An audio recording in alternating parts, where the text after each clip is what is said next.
मेहर खां रिपोर्ट करे रहियो आहे शाहिद माहेसर। मेहर में वधंदड़ बदमनी, चोरियुनि फुरियुनि धाड़नि वापारी साजिद सोढर नवीद गुरड़ समेत वापारी खे लॻल धाड़नि ख़िलाफ़ अवामी जमहूरी पार्टी पारां मेहर बाईपास खां रैली कढी 5 किलोमीटर पैदल मार्च कयो वियो।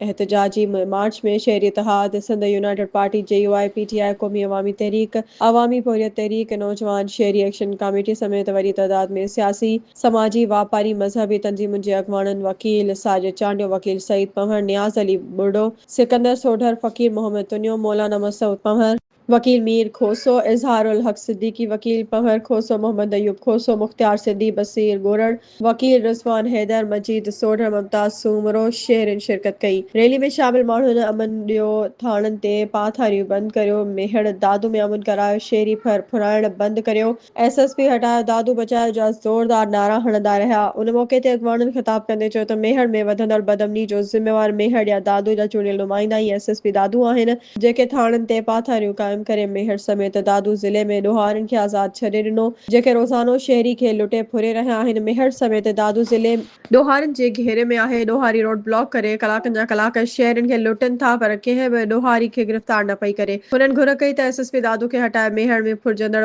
वापारियुनि साजिद सोढर, नवीद गोरड़, मदद अली कांधड़ो, बाबू खोसो, आसिफ कुंभर समेत समूरनि मुतासिरीन वापारियुनि जे ॾोहनि में मुलविस जवाबदार गिरफ़्तार करे फुर थियल सामान वापसि कराए मेहर समेत दादू ज़िले में अमन करायो वञे।